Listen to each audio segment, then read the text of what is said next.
બેસી ગયે ત્યાં ઈશ્વર પિતાને જમણે કર. સ્વર્ગે ચડ્યો અને બેસી ગયો ત્યાં ઈશ્વર પિતાને જમણે કર. ઓ પરમેશ્વર, ઓ પરમેશ્વર, હું વિશ્વાસ કરું છું તારા ઉપર. ઓ પરમેશ્વર, ઓ પરમેશ્વર, હું વિશ્વાસ કરું છું તારા ઉપર.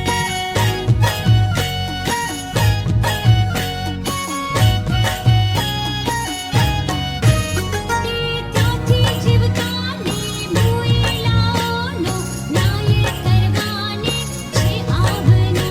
તે ત્યાંથી જીવતાને મુએલાઓનો ન્યાય કરવાને છે આવનાર. ઓ પરમેશ્વર, ઓ પરમેશ્વર, હું વિશ્વાસ કરું છું તારા ઉપર. ઓ પરમેશ્વર, ઓ પરમેશ્વર, હું વિશ્વાસ કરું છું તારા ઉપર. વળી મારો વિશ્વાસ તો પૂરેપૂરો રાખો પવિત્ર આત્મા ઉપર. વળી મારો વિશ્વાસ તો પૂરેપૂરો રાખું પવિત્ર આત્મા ઉપર. ઓ પરમેશ્વર, ઓ પરમેશ્વર, હું વિશ્વાસ કરું છું તારા ઉપર. ઓ પરમેશ્વર, ઓ પરમેશ્વર, હું વિશ્વાસ કરું છું તારા ઉપર.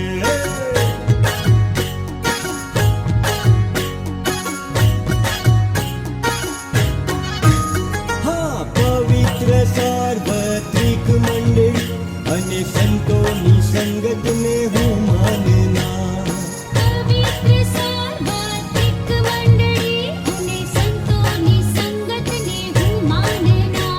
ઓ પરમેશ્વર, ઓ પરમેશ્વર, હું વિશ્વાસ કરું છું તારા ઉપર. ઓ પરમેશ્વર, ઓ પરમેશ્વર, હું વિશ્વાસ કરું છું તારા ઉપર. પાપોની ક્ષમા, દેહનું પુનરુત્થાન તથા અનંત જીવન હું માનના. પાપોની ક્ષમા, દેહનું પુનરુત્થાન તથા અનંત જીવન હું માનના. પરમેશ્વર, ઓ પરમેશ્વર, હું વિશ્વાસ કરું છું તારા ઉપર. ઓ પરમેશ્વર, ઓ પરમેશ્વર, હું વિશ્વાસ કરું છું તારા ઉપર.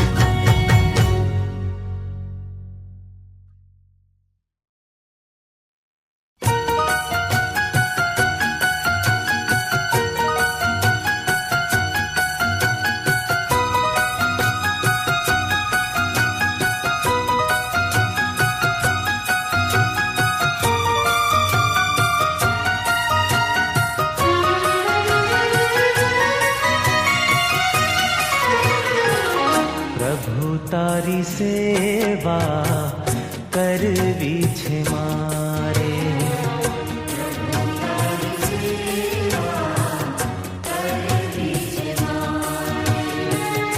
ઈસુ તારી સેવા કરવી છે મારે.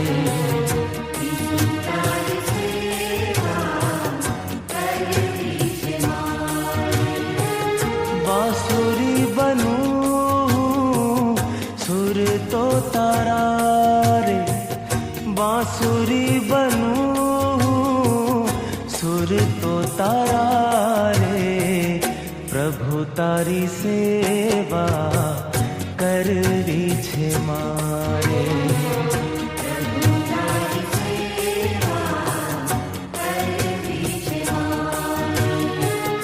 ઈસુ તારી સેવા કરવી છે મારે.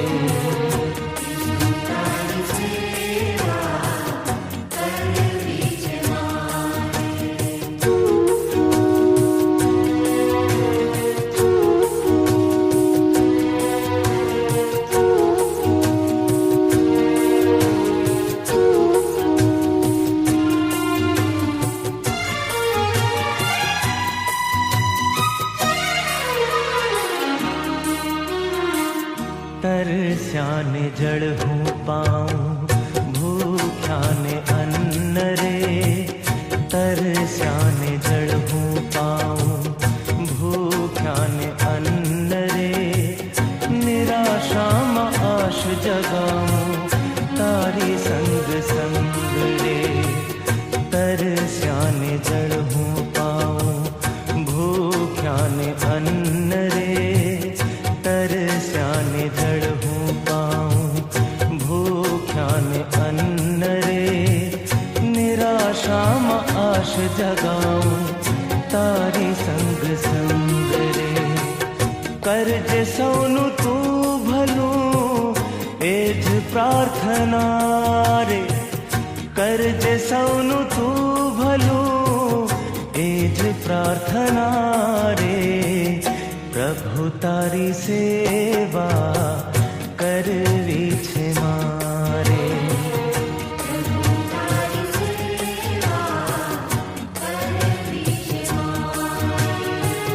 ईसु तारी सेवा करवी छे मारे।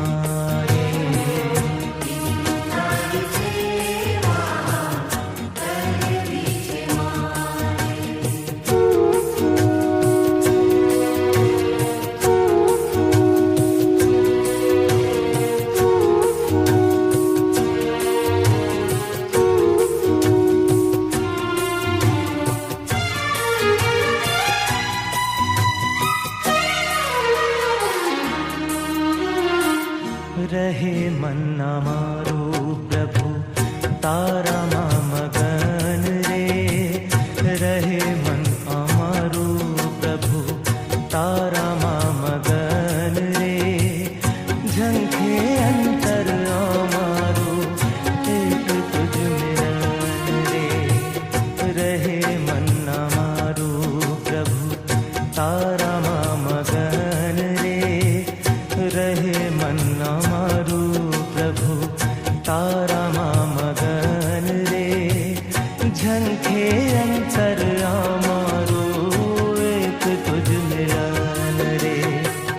जीवू त्या लगी जपू तारी माला रे, जीवू त्या लगी जपू तारी माला रे।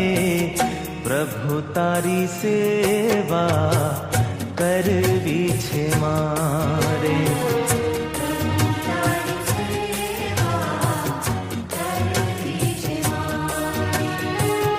ईसु तारी सेवा करवी छे मारे।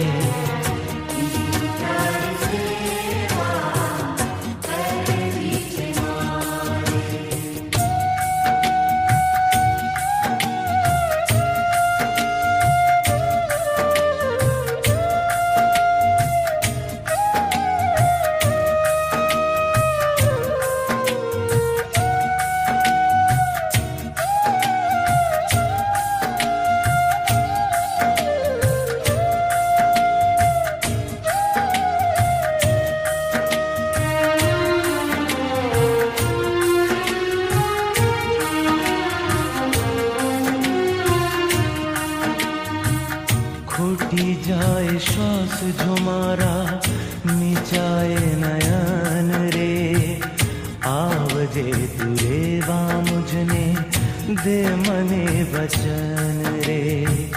खोटी जाए श्वास जो मारा मिचाए नयन रे, आवजे तू लेवा मुझने दे मने वचन रे। तेरी लावजे तू मरियम माने साथ मारे, तेरी लावजे तू मरियम माने साथ मारे।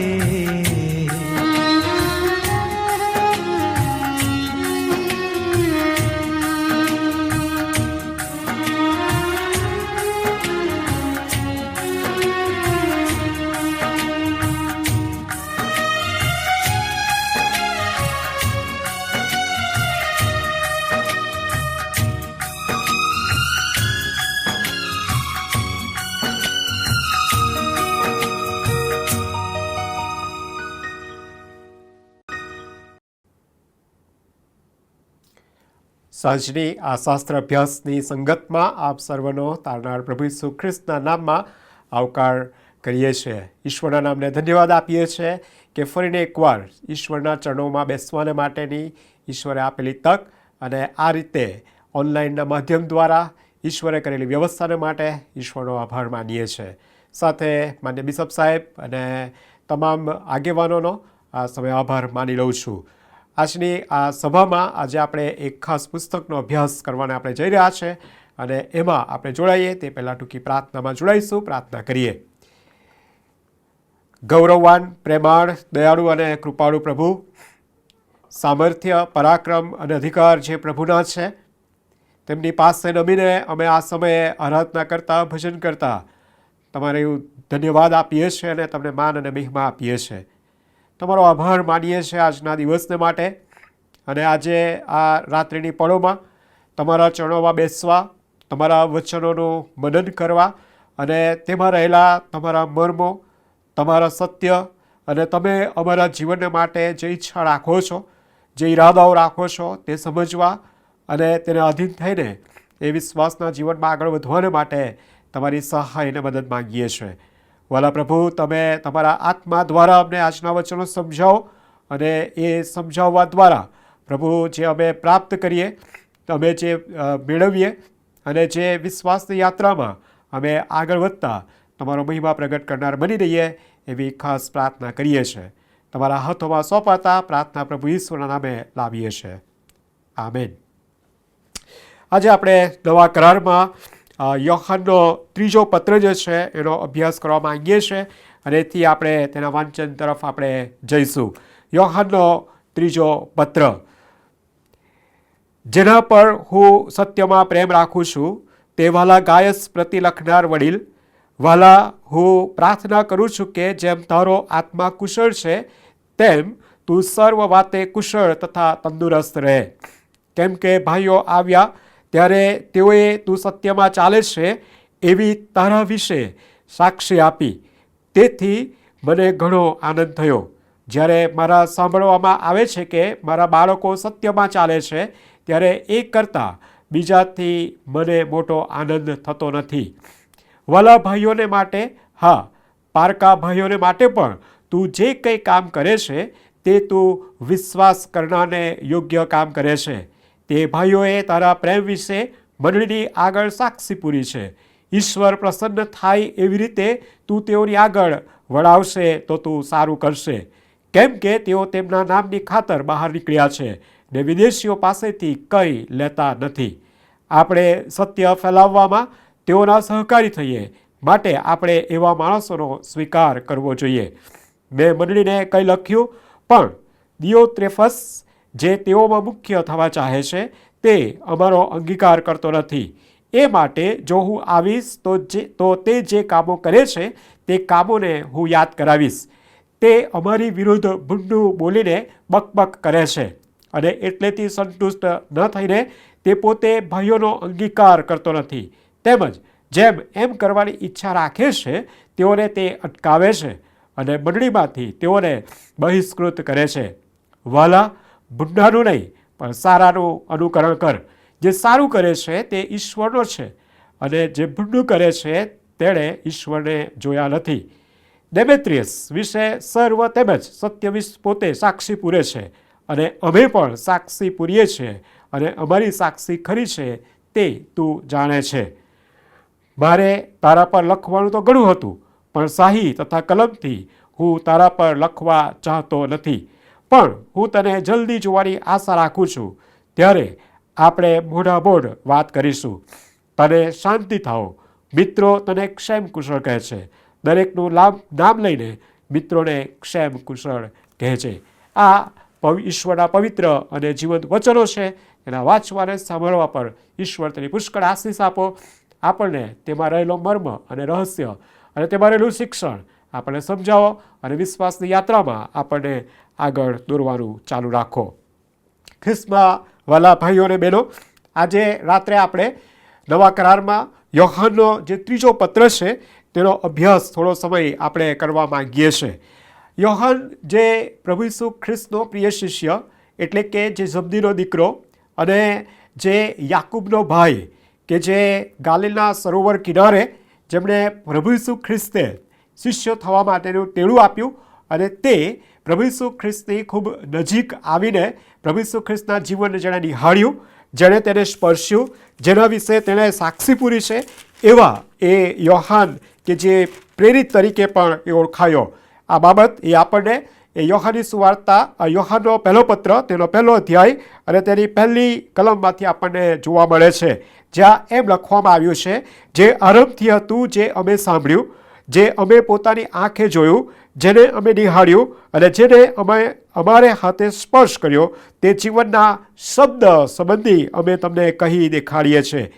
આ બાબત એ જણાવે છે કે યોહાન જે છે એ પ્રભુ ઈસુ ખ્રિસ્તનો શિષ્ય કે જેણે પ્રભુ ઈસુ ખ્રિસ્તને જોયા, પ્રભુ ઈસુ ખ્રિસ્તનો જેણે સ્પર્શ કર્યો, પ્રભુ ઈસુ ખ્રિસ્તની સાથે રહીને તેમના સેવા કાર્યોના તે સાક્ષી બન્યો અને ત્યાર પછી પ્રભુ ઈસુ ખ્રિસ્તના સ્વર્ગારોહણ બાદ પવિત્ર આત્માના સામર્થ્ય વડે તે એ વિવિધ વિસ્તારોમાં જઈને એ ખ્રિસ્તનો સાક્ષી પણ બનીને તે પ્રેરિત બન્યો હતો. અને એ યોહાને એ નવા કરારમાં એ જે કન્ટ્રીબ્યુશન કર્યું, જે સાહિત્યના ક્ષેત્રમાં તેણે જે ફાળો આપ્યો, એ તો યોહાનની સુવાર્તા, એની સાથે સાથે તેણે યોહાનના આ ત્રણ પત્રો લખ્યા અને પ્રકટીકરણ જેણે લખ્યું. આમ બહુ જ મહત્ત્વના જે ફાળો જે યોહાને નવા કરારમાં પ્રભુ ઈસુ ખ્રિસ્ત વિશે જે જણાવ્યું તે આપણને જોવા મળે છે.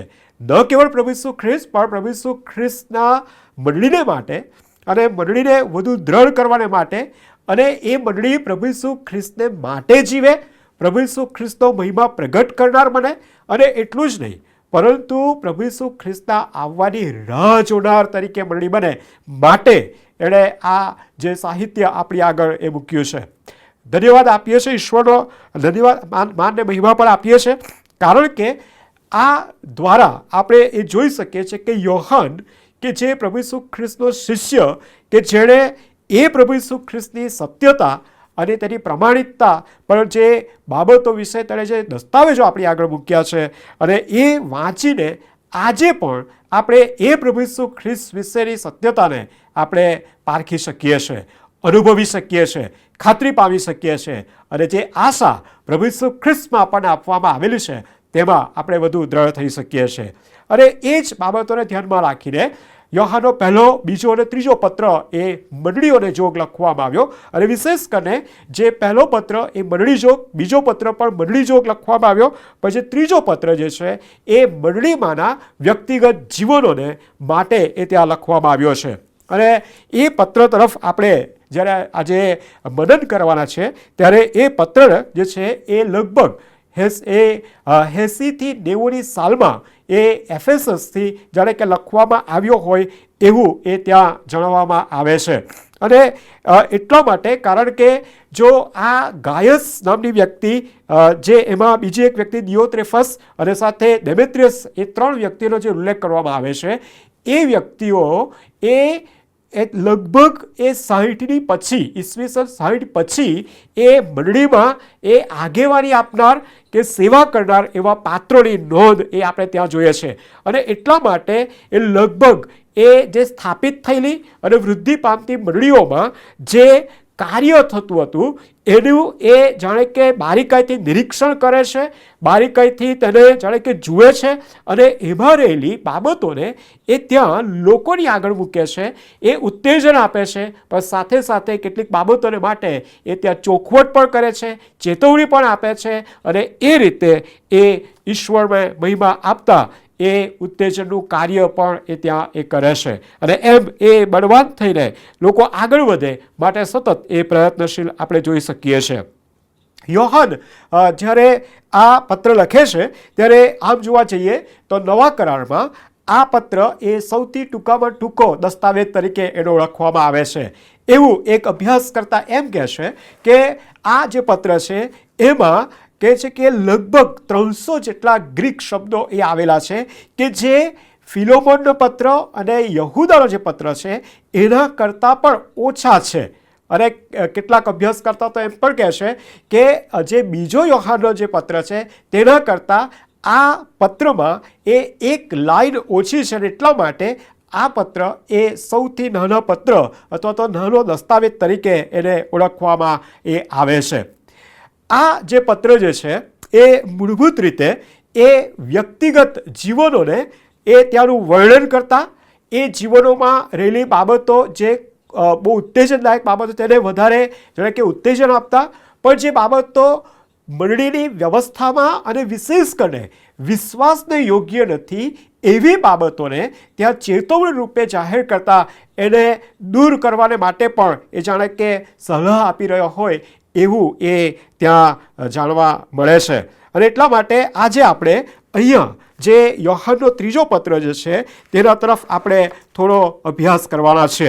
આ યોહાનનો જે 3જો પત્ર છે એમાં કુલ્લે 15 કલમો એ આપવામાં આવેલી છે અને આ 15 કલમોમાં જો આપણે જોઈએ તો ત્યાં એ 3 મુખ્ય પાત્રો વિશેનું વર્ણન એ ત્યાં જોઈએ છે. એમાંના 3 પાત્રો જે છે એ તો પહેલો જે પાત્ર છે એ તો ગાયસ છે, બીજો જે છે એ તો દિયોત્રેફસ છે અને ત્રીજો જે છે એ તો ડેમેત્રિયસ છે. અને સાથે સાથે જાણે કે બીજા પણ સાંભળનારાઓ કે વાંચનારાઓ છે એ બાબતને પણ આપણે ત્યાં જોઈ શકીએ છીએ. યોહાનના આ 3જા પત્રમાં જે ગાયસની વાત કરવામાં આવે છે, જ્યારે નવા કરારમાં ગાયસ નામનું જે પાત્ર જે છે એનો જે મુખ્ય એટલે કે એ જે પાત્ર જે છે એ લગભગ 4 જગ્યાએ આપણને તેનો ઉલ્લેખ એ જોવા મળે છે. જો આપણે કોરિન્થીયોનો પહેલો પત્ર આપણે ઉઘાડીએ અને તેનો પહેલો અધ્યાય જો આપણે ખોલીએ, કોરિન્થીયોનો પહેલો પત્ર અને તેનો પહેલો અધ્યાય જો આપણે ખોલીએ અને તેની 14મી કલમ જોઈએ તો ત્યાં લખે છે કે હું ઈશ્વરની સ્તુતિ કરું છું કે ક્રિસ્પસ તથા ગાયસ સિવાય મેં તમારામાંના કોઈનું બાપ્તિસ્મા કર્યું નથી. અહીંયા ગાયસ શબ્દ અને ગાયસ નામનો ઉલ્લેખ, ગાયસ વ્યક્તિ નામનો ઉલ્લેખ એ આપણે ત્યાં એ જોઈ શકીએ છીએ. એ જ રીતે રોમીયોનો પત્ર 16મો અધ્યાય અને તેની 23મી કલમ જો આપણે જોઈએ તો ત્યાં પણ એમ લખ્યું છે કે મારો તથા આખી મંડળીનો યજમાન ગાયસ તમને સલામ કહે છે.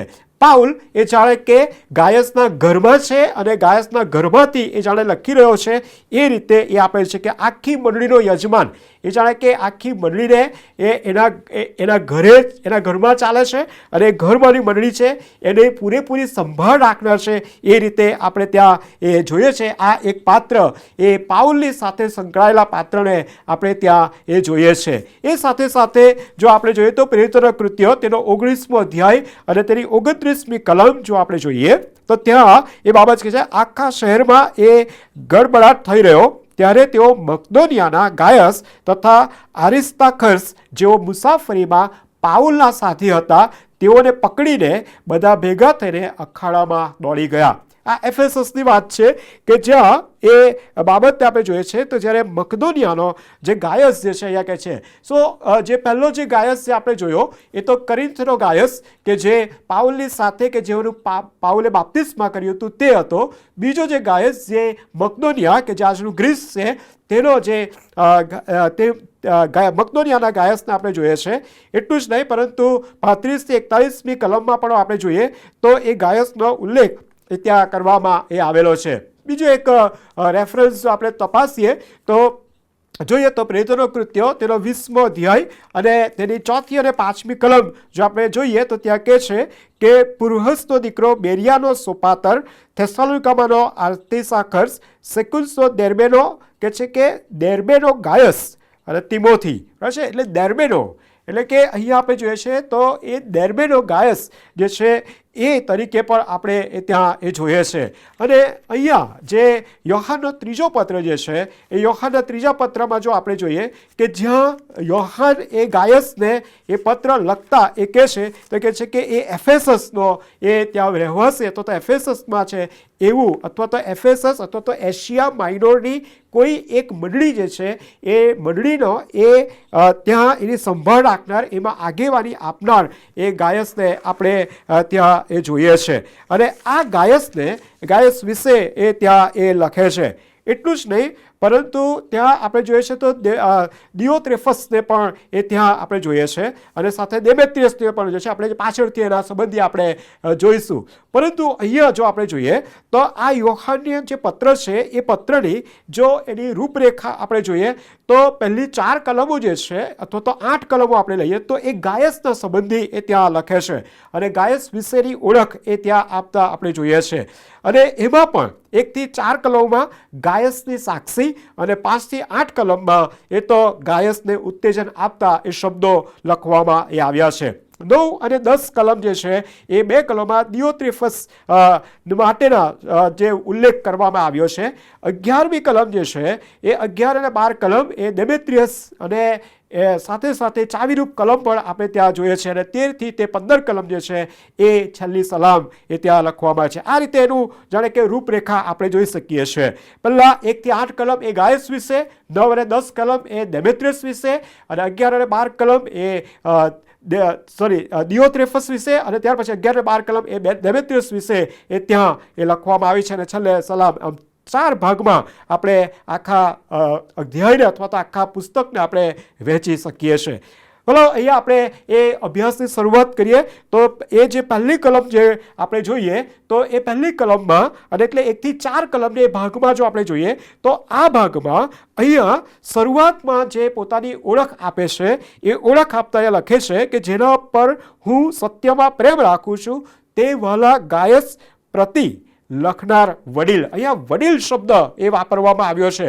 વડીલ શબ્દ જે વાપરે છે ત્યારે હંમેશા આપણે ગુજરાતી ભાષાને જો આપણે ભાષામાં સાહિત્યમાં આપણે જોઈએ વડીલ એટલે જાણે કે જે ઉંમરમાં પાકટ વયે છે અથવા તો આપણે કહીએ કે જેના જે જાણે કે બહુ જ અનુભવોથી જાણે કે ભરાયેલા છે અને જે હંમેશા જેની નજર અને જેની દ્રષ્ટિ એ હંમેશા એ તેના બાળકો અને બાળકોના બાળકો કે એના પછીની જનરેશન પર એ હંમેશા એના પછી જે પેઢી જે છે એના પર એ એવી કૃપા દ્રષ્ટિ અમી દ્રષ્ટિ જોતા હોય છે કે જેથી કરીને એ તેઓને એ ચોક્કસ પ્રકારના માર્ગદર્શક તરીકે એ ત્યાં બની શકે અને એવી રીતે એ આપણે વડીલને એ ત્યાં જોઈએ છે. વડીલ એ અથવા તો એ સંભાળ રાખનાર પણ આપણે જોઈએ છે.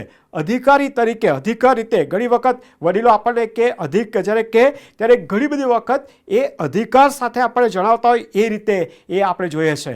જે ગ્રીક શબ્દ જે છે એ પ્રેસ્બિટર્સ શબ્દ વાપરવામાં છે અને પ્રેસ્બિટર્સ એટલે કે એ જાણે કે દેખરેખ રાખનાર, સંભાળ રાખનાર, એના પર નજર રાખનાર, એની કાળજી રાખનાર એવા તરીકે એ શબ્દ પ્રયોગ એ ત્યાં કરવામાં આવ્યો છે. એટલે યોહાન જે છે એ યોહાન એ એશિયા માઇનોરમાં આવેલી મંડળીઓની જાણે કે સંભાળ રાખનાર છે એ દર્શાવતા પણ એની સાથે સાથે એ ઈશ્વર પ્રભુ ઈસુ ખ્રિસ્તના પ્રેરિત ઈશ્વરથી પસંદ કરાયેલો અને અલગ કરાયેલો અને અધિકારી રીતે એ સંભાળ રાખનાર છે એ પણ ત્યાં એ દર્શાવવામાં એ આવે છે. અને એટલા માટે અહીંયા જો આપણે જોઈએ તો આ વડીલ શબ્દ એ મૂળભૂત રીતે એ યોહાન જે પ્રભુ ઈસુ ખ્રિસ્તનો શિષ્ય છે તેના સંદર્ભમાં એ જાણે કે જણાવી રહ્યા છે. અને જે લખનાર જે છે લખનાર એ યોહાન છે પણ જેને ઉદ્દેશીને લખવામાં આવ્યું છે એ તો ગાયસ છે અને ગાયસને અહીંયા વ્યક્તિગત રીતે જાણે કે ઉત્તેજન આપતા એ લખે છે. અને ઉત્તેજન આપતા જો આપણે જોઈએ તો યોહાનનો ગાયસ સાથેનો સંબંધ જે છે એ જાણે કે બહુ જ નજીકનો છે. એક પૂરેપૂરા આત્મીય સંબંધ એની સાથે જાણે એનો યોહાનનો દીકરો હોય એ રીતે એનો ઉલ્લેખ અથવા તો એનું સંબોધન આપણે જોઈ શકીએ છીએ. જો આપણે જોઈએ તો એ પહેલી અને બીજી કલમમાં જોઈએ તો વહાલા શબ્દ 2 વખત એ વપરાયો છે.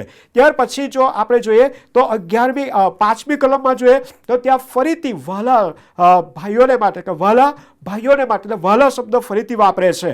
ફરીથી 11મી કલમમાં આપણે જોઈએ તો વહાલા શબ્દ વાપરે છે, બિલેવેડ શબ્દ વાપરે છે. એનો અર્થ એમ કે યોહાન જે રીતે પ્રભુ ઈસુ ખ્રિસ્તની ખૂબ જ નજીક રહીને એનો બિલેવેડ ડિસાઇપલ્સ એક પ્રેમાળ શિષ્ય ખૂબ જ નજીકનો શિષ્ય રહ્યો એ જ રીતે જાણે કે ગાયસ પણ આ યોહાનની ખૂબ જ નજીકથી એ કાર્ય કરનાર એ વ્યક્તિ આપણે ત્યાં એ જોઈએ છે ને એ સંબંધમાં છે એ બાબત તરીકે પણ આપણે એ જોઈએ છે. ને એટલા માટે એ અહીંયા જો આપણે કે એ યોહાન ગાયસ માટેની વ્યક્તિગત ગાયસની વ્યક્તિગત કઈ કઈ બાબતોની નોંધ કરે છે તે જો આપણે જોઈએ તો પહેલી કલમ જો છે એ પહેલી કલમ જો આપણે જોઈએ તો ત્યાં એ કહે છે કે એ કઈ રીતે એની વ્યક્તિગત કાળજી રાખનાર છે, તો કહે છે કે હું સત્યમાં જેના પર પ્રેમ રાખું છું.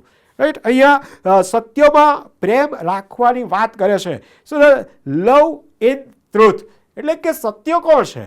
તો આપણે હંમેશા યોહાન 14 અને 6 જો આપણે જોઈએ તો ત્યાં પ્રભુ ઈસુ ખ્રિસ્તનો એ જે પોતાના વિષયનો દાવો જે છે એમાં લખ્યું છે કે માર્ગ, સત્ય તથા જીવન હું છું.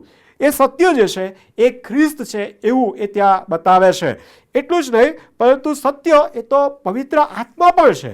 અને એ જો આપણે જોઈએ તો આપણને એ યોહાનના પત્રમાં જ એ આપણને એ જોવા મળે છે. યોહાનના પત્રમાં આપણે એ જોઈ શકીએ છીએ કે એ જે સત્ય જે છે એ સત્ય એ આત્મા છે કે જે દ્વારા એ પ્રેમ કરે છે. કે જે પહેલા પત્રમાં એ આપણે ત્યાં જોઈ શકીએ છીએ કે જ્યાં એમ લખ્યું છે કે એ સત્ય અને એ સત્યનો આત્મા જે છે એ મારામાં એ વસે છે. યોહાન પોતે સુવાર્તામાં એટલે કે પ્રભુ ઈસુ ખ્રિસ્તના શિક્ષણને નોંધતા એ લખે છે કે એ આત્મા, પવિત્ર આત્મા આવશે ત્યારે એ સત્યમાં તમને દોરી જશે.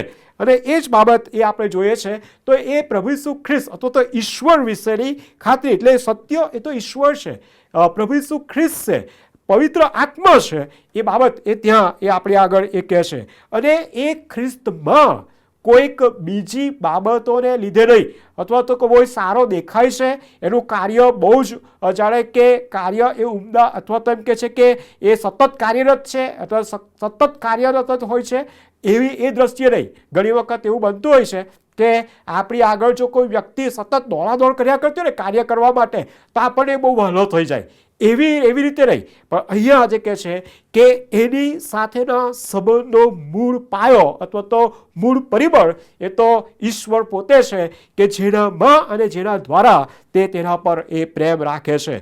બીજી બાબત જે કહે છે કે એ નજદીકનો સંબંધ જે છે એનું વ્યક્તિત્વ એકદમ નજીક છે એ જો જોવું હોય તો બીજી કલમનો જે પહેલો ભાગ જે કહે છે કે હું પ્રાર્થના કરું છું. એ વ્યક્તિના માટે એ જાણે કે નિયમિત પ્રાર્થના કરે છે એ ત્યાં એ દર્શાવે છે. એ જાણે કે સતત પ્રાર્થના કરે છે એ ત્યાં એ બતાવે છે. અને એટલા માટે એ આપણે તેની નોંધ આપણે જોઈ શકીએ છીએ. અને ત્રીજી બાબત જે છે કે હું તારા માટે તું સત્યમાં ચાલે છે તેવી તારા સત્ય વિશે સાક્ષી આપી તેથી મને ઘણો આનંદ થાય છે. જે ત્રીજી કલમમાં આપણે એ જોઈએ છે તેના માટે યોહાન એટલે કે ગાયસના માટે યોહાન ખૂબ જ આનંદિત થાય છે. તેનામાં સત્યમાં પ્રેમ રાખે છે, તેના માટે પ્રાર્થના કરે છે અને તેના માટે તે આનંદ કરે છે. અને આ ત્રણ બાબતો એ ગાયસના વ્યક્તિત્વને માટે થઈને એની નોંધ આપણે જોઈએ છે. પણ એથી વિશેષ બીજી નોંધ પણ આપણે અત્યારે એ જોવા માંગીએ છીએ અને તો એ છે કે જે ગાયસ માટેની જે નોંધ છે જે આપણે જોઈએ તો પહેલી બાબત જો આપણે જોઈએ છે તો તે એ છે કે બીજી કલમનો જે બીજો ભાગ છે, જેમ તારો આત્મા કુશળ છે તેમ તું સર્વ વાતે કુશળ તથા તંદુરસ્ત રહે. આ એ યોહાનની ગાયસ માટેની પ્રાર્થના છે. જે અગાઉ કહ્યું કે તારા પર પ્રાર્થના કરું છું, પણ એ પ્રાર્થના કહ્યું કે જેમ આત્મા કુશળ છે તેમ તું કુશળ તથા તંદુરસ્ત રહે. જાણે કે અહીંયા યોહાન એ ગાયસને માટે એની તંદુરસ્તીને માટે પ્રાર્થના કરતો એવું લાગે છે. અથવા તો એવું બની શકે કદાચને ગાયસને માટે કોઈક એવી બાબત છે અથવા તો એની તંદુરસ્તીના સંબંધીને એવી બાબત છે કે જે તેને વધારે જાણે કે વધારે અસરકારક વધારે કાર્ય કરવા માટે રોકી રહી હોય એવું એને લાગે છે. અથવા તો કોઈક જગ્યાએ એ પોતાના શરીરની કાળજી બહુ ઓછી રાખે છે. એટલા માટે થઈને અહીંયા યોહાન એ જાણે કે તેને જણાવી રહ્યો હોય એવું લાગે છે.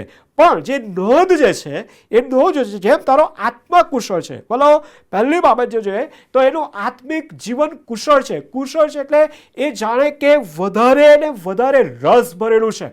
એનું જીવન જાણે એ ઈશ્વરના સત્યમાં અને સત્યમાં એટલે કે ઈશ્વરમાં અને સાથે સાથે તેના વચનોમાં એ જાણે કે વધારે ને વધારે ભરેલું લાગે છે.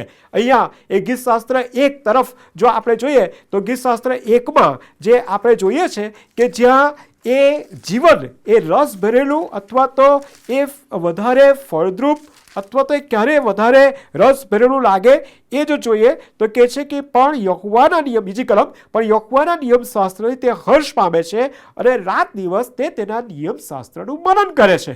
અને પછી ત્રીજી કલમ, વળી તે નદીની પાસે રોપાયેલા ઝાડના જેવો થશે. ક્યારે? કે જ્યારે યહોવાના નિયમ શાસ્ત્ર તે હર્ષ પામે છે, તેનું તે રાત દિવસ મનન કરે છે અને તેમાં તે ચાલે છે, ત્યારે તેનો આત્મા, અને જાણે કે અહીંયા આત્મા જાણે કે વધારે બળવાન થતો હોય અથવા એનું આંતરિક મનુષ્યત્વ એ જાણે કે વધારે દ્રઢ થયેલું જોઈ શકે છે. બીજો કોરિન્થી તેનો 4થો અધ્યાય અને તેની 16મી કલમ જો આપણે જોઈએ, બીજો કોરિન્થી તેનો 4થો અધ્યાય અને તેની 16મી કલમ, એ કારણથી અમે ના હિંમત થતા નથી, પણ જો કે અમારું બાહ્ય મનુષ્યત્વ ક્ષય પામે છે તો પણ અમારું આંતરિક મનુષ્યત્વ રોજ રોજ નવું થતું જાય છે. અહીંયા પાઉલ એ વિશ્વાસ દ્વારા જે પ્રભુ ઈસુ ખ્રિસ્ત પર તેમણે વિશ્વાસ રાખ્યો છે, એ વિશ્વાસથી એ જે જીવન જે છે એ કેવું છે તો કહે છે કે રોજ રોજ તેની કૃપા એ વધારે ને વધારે બળવાન થતી જાય છે, મને એમાં બળવાન કરે છે. અને એ જ બાબત જો આપણે જોઈએ તો એ ગાયસનું જે આત્મિક જીવન જે છે એ વધારે ને વધારે જાણે કે બળવાન થતું જાય છે, વધારે દ્રઢ થતું એ આપણે જોઈ શકીએ છીએ. અને એટલા માટે કુશળ શબ્દ કે જેના આત્મિક જીવનમાંથી એ જાણે કે એ એક બાબતો ફેલોશિપના સંદર્ભમાં, આત્મિક જીવનના સંદર્ભમાં એ ઘણી બધી રીતે એ જાણે કે પાવદરો અથવા તો એ બાબતની કાળજી રાખવાને માટે ખૂબ જ સચેત એવી વ્યક્તિ એ આપણે ત્યાં જોઈ શકીએ છીએ. આ જે પહેલી બાબત જે છે એ કહી શકે કે તારો આત્મા એ કુશળ છે, જે ગાયસના વિશેની નોંધ એ ત્યાં આપણે જોઈ શકીએ છીએ. બીજી નોંધ જે આપણે ગાયસના સંબંધી આપણે જોઈએ છે એ તો એ છે કે તે ત્રીજી કલમમાં એ કહે છે કે એ પ્રમાણે, કેમ કે ભાઈઓ આવ્યા ત્યારે તું સત્યમાં ચાલે છે. ગાયસ વિશેની બીજી નોંધ, તારો આત્મા કુશળ છે. બીજી બાબત એ તો એ કહે છે કે તું સત્યમાં ચાલે છે, યુ વોક ઇન ટ્રુથ. ભલો આ સત્યમાં ચાલવું એ બાબત એ ઘણા બધા લોકોને માટે એ જાણે કે એટલી જ અઘરી થઈ પડતી હોય છે, એટલી જ જાણે કે મુશ્કેલ પણ લાગતી બનતી હોય છે. પરંતુ જો પહેલો થેસલોનિકા તેનો 2જો અધ્યાય અને તેની 13મી કલમ આપણે જોઈએ, થેસલોનિકાનો પહેલો પત્ર અને તેનો 2જો અધ્યાય અને તેની 13મી કલમ જો આપણે જોઈએ તો ત્યાં આ પ્રમાણે લખવામાં આવ્યું છે કે 13મી કલમ જે એમ કહેશે કે તમે જ્યારે અમારી પાસેથી સંદેશાનું વચન એટલે ઈશ્વરનું વચન સાંભળીને સ્વીકાર્યું અને ત્યારે તેને માણસોના વચન જેવું નહીં પણ જેમ તે ખરેખર ઈશ્વરનું વચન છે તેમ તમે તેને સ્વીકાર્યું, એ કારણ માટે અમે ઈશ્વરની આભાર સ્તુતિ કરીએ છીએ. તે જ વચન તમ વિશ્વાસીઓમાં પ્રેરણા પણ કરે છે. એટલે કે આ વચન જે છે એ સતત જાણે કે એ જીવનને માટે એ ગાયસના જીવનમાં સતત કાર્યરત છે. એના એક જીવનના એક પાસાઓમાં, એની જીવનની એક પળમાં, એની એક ક્ષણમાં જાણે એ વચન કાર્યરત છે એવી નોંધ એ આપણે જોઈએ છે. ન કેવળ એ યોહાન એ સાંભળે છે કે જુએ છે, પરંતુ એ લખ્યું છે પ્રમાણે કે ભાઈઓ આવ્યા, જ્યારે એ મંડળીમાંથી કેટલાક લોકો જ્યારે એ યોહાન પાસે ગયા ત્યારે એ ગાયસના જીવનમાં ચાલતું જે કાર્ય જે છે એની નોંધ એ જોએ છે. અને એ જ બાબત એ ગીતશાસ્ત્ર 1 અને એના 1 થી 3 વચનોમાં પણ આપણે જોઈએ છે કે જે માણસ દુષ્ટોની સલાહ પ્રમાણે ચાલતો નથી, પાપીઓના માર્ગમાં ઊભો રહેતો નથી અને નિંદાખોરોની સાથે બેસતો નથી, તેને ધન્ય છે. એ ક્યારે શક્ય બને કે આ પાપીઓના માર્ગમાં ઊભો રહેતો નથી, જાણે કે દુષ્ટોની સાથે તે ચાલતો નથી અને એમની નિંદાખોરી સાથે તે બેસતો નથી? એ ક્યારે શક્ય બને કે જ્યારે એ ઈશ્વરનું વચન એણે પરખેલું હોય, એણે અનુભવેલું હોય, એ ખાતરી પામેલું હોય, એ જાણે કે એના જીવનમાં પ્રમાણિત થઈને એ દ્રઢપણે એની સાથે ચાલતો હોય, ત્યારે એ સત્યમાં ચાલ્યો હોય એ રીતે એ આપણે જોઈ શકીએ છીએ. અને પછી આગળની બીજી કલમમાં પણ આપણે જોઈ ગયા પ્રમાણે કે પણ તે તેના નિયમશાસ્ત્રનું રાત દિવસ મનન કર્યા કરે છે, એ સત્યને સમજવાને માટે, એ સત્યમાં વધુ પોતાને ઊંડો લઈ જવાને માટે, એ વિશ્વાસને વધુ ઊંડો લઈ જઈને એને વધારે દ્રઢ કરવાને માટે સતત પ્રયત્નશીલ છે. એ બાબતને આપણે એ જોઈ શકીએ છીએ કે તે સત્યમાં ચાલે છે. અને એ જ બાબત એ પ્રેક્ટિકલી પણ એટલે કે વ્યવહારિક જીવનમાં પણ એ બાબતને એ સતત મૂકતો એ જોવા મળે છે. અને એટલા માટે એ સત્યમાં ચાલે છે એની નોંધ એ વિશે એ આપણે જોઈએ છે. ત્રીજી બાબત જે આપણે તમારી સાથે જે વહેંચવા માંગુ છું, જે ગાયસના માટે જે 5મી કલમમાં જે કહેવામાં આવ્યું છે તે એ છે કે પારકા ભાઈઓને માટે, હા, પારકા ભાઈઓને માટે પણ તું જે કંઈ કામ કરે છે તે તું વિશ્વાસ કરનારને યોગ્ય કામ કરે છે. ભલો હવે પહેલાં બે જે એના જીવનની નોંધ જે આપણે જોઈ એ તો એનો આત્મા તત્પર છે. એ હંમેશા એનો આત્મા ઈશ્વરની સાથે વાત કરવાને માટે, વ્યવહાર કરવાને માટે ઉત્સુક છે, તત્પર છે, દરેક બાબતોમાં તત્પર છે. સતત એ જ્યારે બોલે છે એ જ પ્રમાણે ચાલવાનો પણ પ્રયત્ન કરે છે અને એ આગળ વધે છે. પણ એની સાથે સાથે એના વ્યવહારિક જીવનમાં પણ કહે છે કે ભાઈઓને અને પારકા ભાઈઓને માટે પણ. આ શબ્દ પ્રયોગ જ્યારે આપણે જોઈએ છે ત્યારે ભાઈઓને એટલે કે જેઓ સુવાર્તા શીખવનાર હતા અથવા તો સુવાર્તા લઈને અને તેને સમજાવવા શીખવવા માટે એક ગામથી બીજે ગામ જાય ત્યારે તેઓ જે તે ત્યાંની જે સ્થાનિક મંડળી હોય એ સ્થાનિક મંડળીના લોકોની મધ્યે જાય, ત્યાં જઈને ત્યાંના લોકોને એ બાબત વિશે શીખવે, સમજાવે. અથવા તો જે પત્રો જે છે આપણે જોઈએ છે પાઉલના પત્રો પણ લઈને બીજા કેટલાક સેવકો એ અલગ અલગ મંડળીઓમાં ગયા.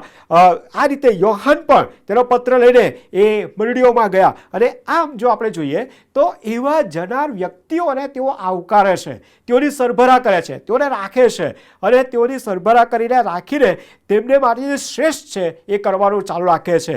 પાઉલ ઘણી વખત એની નોંધ જે કરે છે, જે આપણે જોઈએ તો ગલાતીઓના પત્રના તેના 6ઠ્ઠા અધ્યાય અને તેની 6ઠ્ઠી કલમમાં જો આપણે જોઈએ તો ત્યાં જાણે કે ગલાતીઓની મંડળીને એ પાઉલ પ્રેરિત જાણે કે એક ચોક્કસ પ્રકારની જાણે કે બોજ ઉચકવા માટેની જાણે કે સલાહ અથવા તો પ્રેરણા આપવાને માટેનો પ્રયત્ન એ ત્યાં કરે છે. 6ઠ્ઠી કલમ કહે છે સુવાર્તા વિશે જે શીખવનાર છે તેણે સુવાર્તા વિશે જે શીખનાર છે તેણે શીખવનારને સર્વ સારા વાનામાંથી હિસ્સો આપવો. જે સુવાર્તા શીખવવા જાય તેને શ્રેષ્ઠ વ્યવસ્થા આપવાને માટે એ ત્યાં પ્રયત્ન કરવામાં આવે છે. અને એ જ બાબત એ આપણે ગાયસના જીવનમાં પણ એ ભાઈઓને માટે કરતા જોવા મળે છે. પણ અહીંયા જે નોંધ છે, હા, ભાઈઓને માટે પણ કહે છે કે પારકા ભાઈઓને પણ તું એ કરે છે. એ પરોળો રાખવાનું કામ, તેમની આગતા સ્વાગતા કરવાનું કામ, તેમને માટે સતત જાણે કે ખર્ચાઈ જવાનું કામ એ તું એ કરે છે. અને એની નોંધ એ આપણે ત્યાં એ જોઈએ છે કે જ્યાં એ યોહાન એ ગાયસ વિશે એ ત્યાં જોવે છે. અને એમ કરવામાં જાણે કે ગાયસ જે છે એ જાણે કે ઈશ્વરની સાથેનો તેનો સંબંધ એ વધારે જાણે કે પ્રજ્વલિત કરતો એ ત્યાં આપણે જોઈ શકીએ છીએ. કારણ કે જે શિક્ષણ જે તેની પાસે આવ્યું, જે શિક્ષણ સંબંધી તેની પાસે જે બાબતો એ હતું એ તો આ હતું કે રોમીયોનો પત્ર તેનો 12મો અધ્યાય અને તેની 13મી કલમ જો આપણે જોઈએ તો ત્યાં જે લખવામાં આવ્યું છે પ્રમાણે કે સંતોની જરૂરિયાતો પૂરી પાડો, પરોણાગત કરવામાં તત્પર રહો. જ્યારે અહીંયા એ દરેક પત્રમાં જો આપણે જોઈએ તો લગભગ એ બધા પત્રોમાં આવા પ્રકારની સીધી કે આડકતરી જે સલાહ અથવા સૂચનો જે છે એ પ્રેરિતો દ્વારા એટલે કે લખનાર પ્રેરિતો દ્વારા એ મંડળીના સામાન્ય વ્યક્તિઓને, આગેવાનોને એ આપવામાં એ આવતી હતી. અને જાણે કે અહીંયા ગાયસ એ મંડળીનો આગેવાન એ જાણે કે આવી સૂચના અથવા તો આવી સલાહ, આવું કૃત્ય કરવાની પ્રેરણા કરનારને તે હંમેશા માન આપીને એ પ્રમાણે કરવાને માટે ઉત્સુક એવી વ્યક્તિ એ આપણે ત્યાં જોઈ શકીએ છીએ કે જેણે જાણે કે પરોળો રાખવામાં અથવા તો વિશ્વાસ કરનારને યોગ્ય કામ કરે છે. એનું કાર્ય એ વિશ્વાસ કરવા તરફ દોરી જાય એટલે હદ સુધીનું એ જાણે કે કાર્ય કરે છે. એની નોંધ એ આપણે એ જોઈએ છે. અને આગળની બાબત જે આપણે ગાયસના જીવનમાંથી આપણે જોવા માંગીએ છીએ અને એ તો આ છે કે તેનું કાર્ય એ ચોક્કસ સાક્ષી ઊભી કરનાર એ છે. અને 6ઠ્ઠી કલમમાં કહે છે કે તે ભાઈઓએ એટલે કે જેઓએ તારી એ કાર્યોનો, તારી આગતા સ્વક્ત, તારી પરુણાગતનો જેઓએ અનુભવ કર્યો અને સાથે સાથે તારા જીવન વિશે તેઓએ જોયું, તેઓની નોંધ છે, તેઓએ જે નોંધ કરી કે તે ભાઈઓએ તારા પ્રેમ વિશે મંડળીની આગળ સાક્ષી પૂરી છે.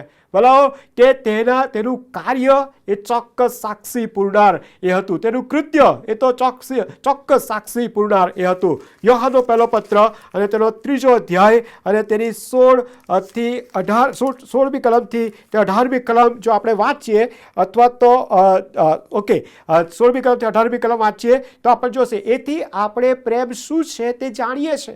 અહીંયા ગાયસ એ પ્રેમ કરનાર એ વ્યક્તિ તરીકે, એ પ્રેમ દર્શાવનાર વ્યક્તિ તરીકે અને એની સાક્ષી એ આપવામાં આવી છે.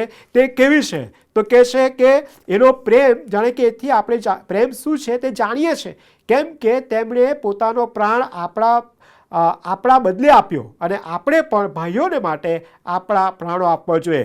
પણ જેની પાસે આ જગતનું દ્રવ્ય હોય ને પોતાના ભાઈને ગરજ છે એવું જોયા છતાં તેના પર તે દયા ન કરે તો તેનામાં ઈશ્વરનો પ્રેમ શી રીતે રહી શકે?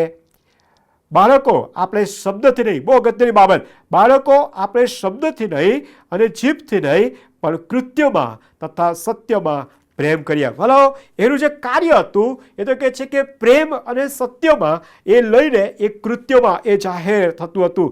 એનામાં પ્રેમ, ઈશ્વરનો પ્રેમ અને એ ઈશ્વરનું સત્ય એ એવી રીતે કાર્યરત હતું કે તે એના કાર્યમાં એ જાણે કે દેખાઈ આવતું હતું. અને એટલે હદ સુધીનું કે કહે છે કે ઈશ્વર પ્રસન્ન થાય એવી રીતે તું તેઓની આગળ વળાવશે તો એ તું સારું કરશે. ઈશ્વર પ્રસન્ન, હજુ પણ જાણે કે સાથે સલાહ પણ આપે છે, પણ ઈશ્વર પ્રસન્ન થાય જેનાથી, જે કાર્યથી, જે તારી આગતા સ્વાગતાથી, તારા વિચારોથી, તારા વ્યવહારથી એ દ્વારા એટલે કે ઈશ્વર પ્રસન્ન થાય. માણસોનો પ્રશંસા કરે એ રીતે નહીં, હું પ્રશંસા કરું એ રીતે નહીં, કોઈ સંસ્થા પ્રશંસા કરે એ નહીં, કોઈ જગ્યાએ એ પ્રશંસાના શબ્દો કંડારવામાં આવે અને કોતરવામાં આવે એ રીતે નહીં, પણ એમ કહે છે કે ઈશ્વર પ્રસન્ન થાય એ રીતે જાણે કે તારું કાર્ય એ ત્યાં દેખાઈ આવે છે. અને 5મી બાબત એ જો આપણે ગાયસના સંબંધની નોંધ જોઈએ તો કહે છે કે તે સહકાર્યકર તરીકે એ હંમેશા કાર્ય કરવામાં તત્પર છે. 8મી કલમ, આપણે સત્ય ફેલાવવામાં તેઓના સહકારી થઈએ માટે આપણે એવા માણસોને સ્વીકારવા જોઈએ જે સુવાર્તા લઈને આવે છે, જે સુવાર્તા સમજાવે છે, જે સ્પષ્ટ કરે છે, ખાતરી આપે છે, એવા વ્યક્તિઓના સહકાર્યકરી થઈએ એમ કે છે. એ સત્ય ફેલાવવામાં, એ સત્ય લોકોની આગળ જાય એના માટે થઈને એ ફેલાવવામાં જાણે કે આપણે તેમના સહકાર્યકરી બનીએ. અને એટલે કે co-workers આપણે તેમના બનીએ. તીતસનો પત્ર તેનો 3જો અધ્યાય અને 13મી કલમ જો આપણે જોઈએ તો તીતસને પત્ર અને તેનો 3જો અધ્યાય અને તેની 13મી કલમ જો આપણે જોઈએ તો કહે છે કે જેના શાસ્ત્રીને તથા અપોલોસને એવી ગોઠવણ કરીને રવાના કરજે કે તેમને માર્ગમાં કશાની તંગી ન પડે અને એ તંગી ન પડતા જાય કે તેઓ એ ઈશ્વરના માટે વધારે સારું કાર્ય એ ત્યાં એ કરી શકે. એ જે કાર્ય છે સહકાર્યકરી થઈએ એ બાબત એ કહે છે કે હંમેશા એ સહકાર્યકર બને. ગાયસ એ વધારે ને વધારે સહકાર્યકર, co-workers તરીકે વધારે સ્ટ્રોંગ બને એના માટે એની નોંધ એ કરવામાં એ આવે છે અને એવા માણસોનો સ્વીકાર કર્યો છે. ભલો અહીંયા જ્યારે એ બાબત બહુ સ્પષ્ટ કહે છે કે તારી આગતા સ્વાગતા વિશે પ્રશંસા પામે એ રીતે નહીં, પણ કહે છે કે સત્ય ફેલાવવામાં એ સત્ય ઘણા બધા લોકો સુધી જાય. કારણ કે એ સમયમાં ગ્રીક ફિલોસોફીનો જે વધારે પ્રભાવ હતો એ પ્રભાવને કારણે ઈશ્વરના સત્ય વિશે ઘણી બધી બાબતો વિશે એ ત્યાં પ્રશ્નો ઊભા કરવામાં આવતા હતા. ઈશ્વરના સત્ય વિશેની, સત્યને માટેની જે પ્રમાણિકતા વિશે એ ઘણી બધી વખત પ્રશ્નો કરવામાં આવતા હતા. એ ગ્રીક ફિલોસોફીના આધારે તેને જાણે કે વધારે પ્રશ્નો અથવા તો એવા પ્રશ્નોની વચ્ચે એને મૂકી દેવામાં આવતું હતું કે જેથી કરીને ઘણી બધી વિચારો એ ઈશ્વરના સત્યથી જાણે કે દૂર જતા રહેતા હતા. અને એના કારણે થઈને અહીંયા એ ગાયસને અહીંયા એના કાર્યની નોંધ કરતા એ સહકાર્યકર છે, પણ કહે છે કે એવા વ્યક્તિઓનો એ સ્વીકાર પણ કર્યું છે એ રીતેના કાર્યકર બનવાનું છે કે જેઓ સત્યનો એ ફેલાવો કરે છે. આમ જો આપણે જોઈએ તો ગાયસના જીવન સંબંધી જે નોંધ એ આપણે જોઈએ છે તો એ આત્મામાં કુશળ છે, એ ઈશ્વરના સત્યમાં ચાલે છે. ત્રીજી બાબત, એ વિશ્વાસ કરનારને યોગ્ય કામ કરે છે અને તેનું કાર્ય એ સાક્ષી અને ઈશ્વરને પ્રસન્ન કરનાર છે. અને પાંચમી બાબત, એ સહકાર્યકર તરીકે હંમેશા એ કાર્ય કરતો એ આપણે જોઈ શકીએ છીએ. અને આમ જો આપણે જોઈએ તો એ ગાયસનું જીવન એ ત્યાંની મંડળીને માટે, એ ઘરમાંની મંડળી હોય કે ત્યાંની એ આસપાસની મંડળીને માટે એ બહુ જ અજાયબ અને અદ્ભુત એવું પાત્ર એ ત્યાં આપણે જોઈએ છે. પણ એની સાથે સાથે જો જોઈએ તો એ કરવામાં શું બનતું હોય છે તો કહે છે કે આ પ્રકારનું જ્યારે કાર્ય સત્યમાં અને જે પ્રેમથી એ જ્યારે કૃત્યમાં કરીએ છીએ ત્યારે એ ઈશ્વરનો મહિમા પ્રગટ કરે છે. એ 6ઠ્ઠી કલમમાં આપણે જોયું કે ઈશ્વર પ્રસન્ન થાય એવી રીતે ઈશ્વરનો મહિમા થાય. કોલોસી 1 અને 10માં પણ કે ઈશ્વરનો મહિમા થાય એ રીતે એ કાર્ય કરવું જોઈએ અને કરીએ ત્યારે એ પ્રગટ કરનાર હોવું જ જોઈએ. કલમ 7માં જોઈએ તો કહે છે કે એ વ્યક્તિઓને માટે એ હૂંફ આપનાર એ બની રહે અને ઉત્તેજન આપનાર એ બની રહેવું જોઈએ. એટલું જ નહીં પરંતુ આઠમી કલમમાં અન્યોની સેવા કરનાર એ બની રહે છે અને એમ એ સહકાર્યકર તરીકે એ ઓળખાવે છે. પણ આ એક ગાયસની બાબત જે 1 થી 8 કલમમાં કે જેના વિશેની નોંધ કરે છે અને જેના વ્યક્તિગત જીવનની અને સાથે સાથે જે કાર્ય કરે છે એની નોંધ એ ત્યાં એ આપણે એ જોઈ છે. જ્યારે 9 થી 10 કલમ જોઈએ તો ત્યાં એક આખું ગાયસના પાત્ર કરતા, ગાયસના વ્યક્તિત્વ કરતા એક આખું વિરોધાભાસી વ્યક્તિત્વ એ આપણે એ જોઈએ છે. અને ગાયસ જે ગાયસના નામનો અર્થ છે કે જે એમ કહે છે કે હેપી, ધ વન હુ રિજોઇસ, કે છે કે એ કાર્ય કરતા હંમેશા ઈશ્વરમાં આનંદ કરે છે. અને વિશેષ કરીને એક લેખક એમ કહે છે કે એ ગાયસ કે જે સર્વમાં જાણે કે ઈશ્વરની સેવા કરવા પુષ્કળ આનંદ પામે છે એ રીતે કાર્ય કરનાર વ્યક્તિત્વ એ જોઈએ છે. જ્યારે અહીંયા અત્યારે આપણે જે દિયોત્રેફસના વિશે આપણે જોવાના છે. દિયોત્રેફસ પણ એ ગાયસની સાથે કાર્યકર એ મંડળીમાં, ત્યાંની મંડળીમાં એ કાર્યકર તરીકે આપણે એ જોઈએ છે. અથવા તો એ જે દિયોત્રેફસ છે એ દિયોત્રેફસની નોંધ જો આપણે જોઈએ તો ત્યાં 9 અને 10 કલમમાં એ નોંધવામાં એ આવેલી છે. દિયોત્રેફસનો અર્થ જે છે એ ગ્રીક ફિલોસોફી અથવા તો જે ત્યાંની જે પરંપરા સંસ્કૃતિ એ પ્રમાણે કે ચેરિસ્ડ બાય જ્યુસ એવું અથવા જ્યુસ એવું કહે છે. જ્યુસ નામના જે દેવ છે એના દ્વારા ઉછેરવામાં આવેલ એવો એક ગ્રીક નામ અથવા દિયોસ એટલે જાણે કે ડાયના અથવા તો ઝ્યુસ એને દિયોસ તરીકે ઓળખવામાં છે અને ત્રોફોસ એટલે નરિશ્ડ બાય એના દ્વારા એનું પોષણ થયેલું હોય એવો અર્થ એ ત્યાં થાય છે. અને એ આ ગાયસના જીવનની એટલે ગાયસના આગેવાની અને એના વ્યક્તિત્વની સાથે સાથે દિયોત્રેફસને માટે પણ જે નોંધ કરવામાં આવી છે તે આપણે જોવા માંગીએ છીએ. અને તો એ છે દિયોત્રેફસ એ કે છે કે જે તેઓમાં મુખ્ય થવા ચાહે છે. અને અહીંયા આ નોંધ જે છે એ જાણે અહીંયા દિયોત્રેફસના જીવનને માટેની જાણે કોઈક હકારાત્મક બાબતો રજૂ કરતી હોય એવું જોવા મળતું નથી. બલકે અહીંયા આપણે જોઈએ તો એ કહે છે કે એ જે શબ્દ પ્રયોગ થયો છે તો કહે છે કે મુખ્ય થવા ચાહવું એટલે એ જાણે પોતાને કેન્દ્ર સ્થાને એ રાખે છે. ઈશ્વરના સત્યને, ઈશ્વરના આત્માને, ઈશ્વરની જે વ્યવસ્થા છે, મંડળી છે એને કેન્દ્ર સ્થાને રાખવાને બદલે એ કહે છે કે એ પોતાને કેન્દ્ર સ્થાને રાખે છે. અને એટલા માટેની નોંધ એ આપણે જોઈએ છે કે જે સ્વકેન્દ્રિત બન્યો છે, જે પોતાને એ જાણે કે ત્યાં પ્રકાશિત કરતું હોય એ રીતે જ એ કાર્ય કરવા અને કાર્ય કરવા માટે આદેશ કરે છે. એની સાથે કહે છે એવું કાર્ય પણ એ ત્યાં એ કરે છે. એવી રીતે જાણે કે એ પોતે જાણે કે માલિકી હક જાહેર કરે છે એ રીતે એ ત્યાં વર્તે છે. મંડળીમાં એ રીતે એનું વર્તન એ ત્યાં જોવા મળે છે, એની નોંધ એ ત્યાં એ જોવા મળે છે. એ પ્રકારના વ્યવહારને કારણે, વલણને કારણે જે કરે છે, બીજું જે કરે છે એની જે નોંધ છે કે તે અમારો અંગીકાર કરતો નથી. તે અમારો અંગીકાર કરતો નથી.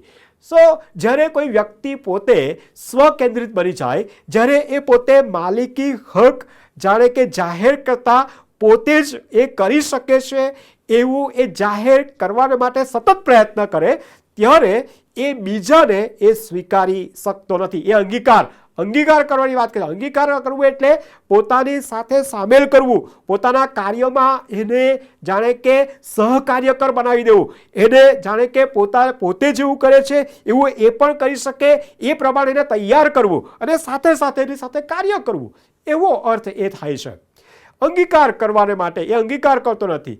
એ માલિકી હક ધરાવતો હોવાને કારણે એ પોતે એ બીજાનો અંગીકાર કરી શકતો નથી. પોતાની ક્ષમતા એટલી બધી છે, પોતાના સંબંધોની ક્ષમતા એટલી બધી છે કે તે બીજાને એમાં જો દાખલ કરશે તો એ સંબંધોમાં ઓટ આવી જશે, એ સંબંધો ઓછા થઈ જશે, એવી બીક અને એવી ઇનસિક્યુરિટી, અસલામતીને કારણે તે બીજાનો અંગીકાર કરી શકતો નથી. એ જે મુખ્ય થવાની જે ભાવનાને વલણ ને વર્તન જે છે એ વ્યક્તિને બીજાનો અંગીકાર કરતા એ અટકાવે છે. ઘણી બધી રીતે એ બીજાને પોતાની સાથે સામેલ કરવામાં, સહકાર્યકર્તા તરીકે સ્વીકારવામાં એ જાણે કે એ પાછળ પાડે છે. ત્રીજી બાબત જે એના વિશે નોંધ જો આપણે જોઈએ તો ત્યાં એ લખવામાં આવ્યું છે, અને તે યોહાન અને અન્ય શિષ્યોની વિરુદ્ધ બોલે છે. વલો જ્યારે માલિકી હક ધરાવતાનું એ વલણ જ્યારે હંમેશા રાખવામાં આવતું હોય, સ્વકેન્દ્રિતપણુંનું વલણ જ્યારે હંમેશા રાખવામાં આવતું હોય, ત્યારે બીજાનો સ્વીકાર કરી શકતો નથી. પણ એની સાથે સાથે એ જે વ્યક્તિ જે છે એની વિરુદ્ધ પણ બોલવાને માટે એ તેને વધારે ને વધારે જાણે કે એને બળ મળતું ને એવું લાગ્યા કરે છે. અહીંયા કે લખ્યું છે પ્રમાણે તે અમારી વિરુદ્ધ ભૂંડું બોલીને બક કરે છે. બહુ ભયંકર શબ્દ અહીંયા વાપરવામાં આવ્યા છે. વિરુદ્ધ ભૂંડું બોલીને શું કરે છે? બક કરે છે. એના શબ્દો જાણે કે હવામાં નીકળેલા બાણ સમાન છે કે જેનો કોઈ ધ્યેય જ નથી. એવું કરવાથી એ કશું નુકસાન કરી શકે એમ નથી, અને છતાં પણ એ બોલે છે, છતાં પણ એવું એ પ્રકારનું વલણ એ રાખે છે. એ ભૂંડું બોલે છે, બક કર્યા કરે છે, અને એ રીતે એ પોતાને તો નુકસાન કરે જ છે, પણ એ બીજાને પણ નુકસાન કરતા એ બીજાને પણ એમાં જાણે કે એ દોરી જાય છે. એ અસંતુષ્ટ તરીકેની જાણે કે લાગણી એ ત્યાં હંમેશા રહે છે. એટલે જ માટે એ કહે છે, અને એટલેથી સંતુષ્ટ ન થઈને કહે છે, અસંતુષ્ટ તરીકેનું. ભલે આ શબ્દ પ્રયોગ આપણે હંમેશા એ રાજકીય જે વર્તુળ છે એમાં આપણે જોતા હોઈએ છીએ, અથવા તો એવું કોઈક સામાજિક સંગઠન હોય કે જેમાં આપણે જોતા હોઈએ છીએ. પરંતુ અહીંયા જ્યારે આપણે મંડળીમાં કાર્ય કરો છે ત્યારે આપણા માટેનું જે પ્રેરક બળ, આપણા માટેનું એ સાથે રહેવાનું અને કાર્ય કરવા માટેનું જે પ્રેરક બળ જે છે, અથવા તો જે મુખ્ય પરિબળ જે છે, એ તો વધસ્તંભ અને ખ્રિસ્તનો પ્રેમ અને ખ્રિસ્તનું સત્ય સિવાય બીજું કંઈ ના હોવું જોઈએ. અહીંયા એ વ્યક્તિઓને અહીંયા દિયોત્રેફસ એ વ્યક્તિઓની વિરુદ્ધ એ ત્યાં બોલે છે, અને વ્યક્તિઓની વિરુદ્ધ બોલીને તેમાં થયેલા કાર્યને એ ત્યાં જાણે કે અટકાવવાનો પ્રયત્ન કરે છે. ચોથી બાબત જે કહે છે કે એ અન્યનો પણ અંગીકાર કરતો નથી, તેમજ પોતે ભાઈઓનો પણ અંગીકાર કરતો નથી. અને પાંચમી બાબત કહે છે કે એવું કરનારને તે અટકાવે છે અને બહિષ્કૃત કરે છે. એ બીજા ભાઈઓનો એ અંગીકાર તો કરતો નથી જ, પણ કહે છે કે જે કરે છે તેને પણ તે અટકાવે છે. અને આ આવ્યું વલણ એ જાણે કે તમે જો આપણે જોઈએ તો એનું મુખ્ય બાબત જેની પહેલી જ બાબત કહે છે કે જે પોતાને મુખ્ય થવા ચાહતું હોય, જે પોતે મુખ્ય થવા જોઈએ. પ્રભુ ઈસુ ખ્રિસ્તના શિક્ષણમાં એ માર્કની સુવાર્તા 10મા અધ્યાયમાં જો આપણે જોઈએ તો ત્યાં એ જ બાબતને કહે છે કે જે કોઈ પોતે મુખ્ય થવા ચાહે તે બધાનો સેવક થાય. બહુ ગજબનું કહે છે કે, અને એ ઉદાહરણ આપતા કહે છે કે જે પોતે મુખ્ય થવા ચાહે તે બધાનો સેવક થાય. પ્રભુ ઈસુ ખ્રિસ્તે ઉદાહરણ દ્વારા પણ એ ત્યાં એ સાબિત કર્યું હતું, પણ અહીંયા એ મુખ્ય થઈને એ બીજાને અટકાવે છે, એવું કરતા અટકાવે છે એ પરુણાગત કરવામાં. એટલે કે ગાયસ જે સત્યમાં અને પ્રેમથી એ જે કૃત્ય કરતો હતો એ કૃત્ય કરવાને માટે દિયોત્રેફસ તેના માટે બહુ મોટો પડકાર હતો, એને અટકાવતો હતો, એવું કરવાને માટે અટકાવતો, એની સાથે બીજા કાર્યકરો હતા એને અટકાવતો હતો. અને એટલા માટે અહીંયા નોંધ જો આપણે જોઈએ તો કહે છે કે તેને એ અટકાવરૂપ એ ત્યાં બને છે. અને એટલું જ નહીં, અહીંયા એ પોતાનો અધિકારનો ઉપયોગ કરતા પણ જોઈએ છે. તે કહે છે કે અને મંડળીમાંથી તેઓને બહિષ્કૃત કરે છે. ભલા આ ભયંકરમાં ભયંકર કૃત્ય, તે પોતાનો ઉપયોગ, પોતાની સત્તાનો ઉપયોગ કરીને, પોતાની પાસે રહેલી એ પોતાને સ્વકેન્દ્રિત રાખીને અને એ જ બાબતને એ ધ્યાનમાં રાખીને એ શું કરે છે? એવું કરનારનો બહિષ્કૃત કરે છે. જે કાર્ય એણે કરવાનું છે, જે ગ્રીક ફિલોસોફી વિચારધારાને પડકારવાનો અને એનો બહિષ્કૃત કરવાને બદલે એ જે સત્યમાં પ્રેમથી ચાલનાર, એ વિચારોમાં ચાલનાર એ વ્યક્તિઓને અને વિચારોને એ જાણે કે બહિષ્કૃત કરતો હોય એવું અહીંયા નોંધ આપણે ત્યાં જોઈ શકીએ છીએ. આ દિયોત્રેફસની વાત એ આપણે ત્યાં જોઈએ છે. દિયોત્રેફસના જીવનના 5 બાબતો એ આપણે ત્યાં જોઈએ છે કે જ્યાં એ લખે છે કે તે મુખ્ય થવા ચાહે છે. તે કોઈનો અંગીકાર એટલે કે પ્રેરિતોનો અંગીકાર કરતો નથી. તે તેઓની વિરુદ્ધ બકબક કરે છે, એની વિરુદ્ધ બોલીને અસંતુષ્ટ થઈને બકબક કરે છે. તે તેઓનો બીજા ભાઈઓનો પણ, અન્યોનો પણ તે અંગીકાર કરતો નથી. એટલું જ નહીં, પણ તેઓને અટકાવે છે અને પછી છે કે તેમને મંડળીમાંથી તે બહિષ્કૃત પણ તે કરે છે. બોલો, આવા જીવન વિશેની નોંધ એ આપણે અહીંયા જોઈએ છે. અને પછી અહીંયા યોહાન જે બાબત કહે છે, બહુ ગજબની વાત, જે 11મી કલમ, જે લગભગ ચાવીરૂપ કલમ જે છે એ આપણે ત્યાં જોઈએ છે, તો ત્યાં એ નોંધ કરવામાં આવી છે એ પ્રમાણે કે ત્યાં એ 11મી કલમમાં જે બાબત લખી છે કે વહાલા, અહીંયા શરૂઆત ફરીથી કહે છે કે વહાલા, ભૂંડાનું નહીં પણ સારાનું અનુકરણ કર. જે સારું છે તે ઈશ્વરનો છે, જે સારું કરે છે તે ઈશ્વરનો છે, જે ભૂંડું કરે છે તેણે ઈશ્વરને જોયા નથી. બોલો, અહીંયા જે બાબત જે યોહાન જે ખૂબ જ બહાર મૂકીને કહે છે કે વહાલા, ભૂંડાનું નહીં પણ સારાનું અનુકરણ કર. આપણે પ્રભુના વચનોમાં જોઈએ છે તો એ આપણને ગીતશાસ્ત્ર 34 અને 14માં જો આપણે જોઈએ તો ત્યાં આપણને જોવા મળશે. ગીતશાસ્ત્રનું પુસ્તક અને તેનો 34મો અધ્યાય અને તેની 14મી કલમ જે આપણને કહે છે એ શું કહે છે? 14મી કલમ એમ કહે છે કે ભૂંડાથી દૂર થા અને ભલું કર, શાંતિ શોધ અને તેની પાછળ લાગ. ભૂંડાથી દૂર થા. અને અહીંયા કહે છે કે ભૂંડાનું નહીં. અનુકરણ કોણ કહે છે? કે ભૂંડાનું નહીં, જે નાશમાં લઈ જાય છે, જે વધારે એ વિનાશ તરફ અથવા તો એને વધારે તોડવા તરફ લઈ જાય છે, એ તરફ નહીં, પણ કહે છે કે જે સારું છે તે તું અનુકરણ કર. અને એ કહે છે પ્રમાણે છે ભલું કર, શાંતિ શોધ અને સારું કરવાને માટે સદા તત્પર રહે. એ જ રીતે જો આપણે જોઈએ તો રોમિયોનો પત્ર તેનો 12મો અધ્યાય જો આપણે જોઈએ અને તેની જે 17 થી 21 કલમો જો ત્યાં જોઈએ તો ત્યાં પાઉલ પ્રેરિત એ વ્યવહારિક જીવનમાંની કેટલીક બાબતોની નોંધ અહીંયા કરે છે. અને ત્યાં પણ આ જ બાબતને ત્યાં જાણે કે લખતા, એ જાણે કે વધારે વિસ્તૃત રીતે લખતા આપણે જોઈએ છે. 17મી કલમથી, ભૂંડાઈને બદલે ભૂંડું ન કરો. બધા માણસોની નજરમાં જે શોભે છે તે કરવાને કાળજી રાખો. કેન્દ્ર સ્થાને પ્રભુ ઈસુ ખ્રિસ્તનો પ્રેમ હોવો જોઈએ, જે 9મી કલમથી તે 16મી કલમમાં આપણે જોઈએ છે. અને એટલું જ નહીં, જો બની શકે તો ગમે તેમ કરીને બધા માણસની સાથે હળી મળીને ચાલો. અને ઓ વહાલાઓ, તમે સામું વેર ન વાળો પણ ઈશ્વરના કોપને માટે માર્ગ મૂકો. કેમ કે લખેલું છે કે પ્રભુ કહે છે કે વેર વાળવું એ મારું કામ છે, હું બદલો લઈશ. પણ જો તારો વૈરી ભૂખ્યો હોય તો તેને ખવડાવ, જો તરસ્યો હોય તો તેને પાણી પા. કેમ કે એવું કરવાથી તું તેના માથા ઉપર ધગધગતા અંગારાના ઢગલા કરીશ. ભૂંડાથી તું હારી ના જા, પણ સારાથી ભૂંડાનો પરાજય કર. કે છે કે ભૂંડાઈ, કે છે કે ભૂંડા નહીં, પણ સારું કરીને, એ જેવું કરે છે એ રીતે નહીં, પણ કહે છે કે સારું કરીને, એનાથી વધુ સારું કરીને તું તેનો પરાજય કર. અહીંયા બહુ સ્પષ્ટ રીતે જે રોમિયોનો પત્ર 12મો અધ્યાય અને તેની 17 થી 21 કલમમાં જો આપણે જોઈએ તો ત્યાં એ બાબત કહે છે કે જ્યારે એ રીતે આપણા વૈરી અથવા તો જે ભૂંડું કરનાર છે તેના માટે શ્રેષ્ઠ કાર્ય કરીએ છીએ તો કહે છે કે તેના માથા પર ધગધગતા અંગારા એના ઢગલા એ આપણે કરનાર બનીએ છીએ. અને બહુ ગજબની વાત પાઉલ પ્રેરિત એ કહી જાય છે. અને અહીંયા એ યોહાન પણ ગાયસને અને તેવા આગેવાનોને ઉત્તેજન આપતા એ ત્યાં કહે છે. અને ત્યાર પછી દેમેત્રિયસનું ઉદાહરણ તે આપે છે. દેમેત્રિયસ વિશે એ પણ જે નોંધ એ આપણે જોઈએ છે તો કહે છે કે દેમેત્રિયસ કે એના વિશે એ છે કે અન્યોની સાક્ષી, 12મી કલમનો પહેલો ભાગ જે કહે છે કે અન્ય તેના વિશે એ સાક્ષી હોય. દેમેત્રિયસ વિશે સર્વ સત્ય પોતે સાક્ષી પૂરે છે. એટલે કે એ અન્યો સાક્ષી પૂરે છે, સત્ય સાક્ષી પૂરે છે અને કહે છે કે અમે પણ સાક્ષી પૂરીએ છીએ.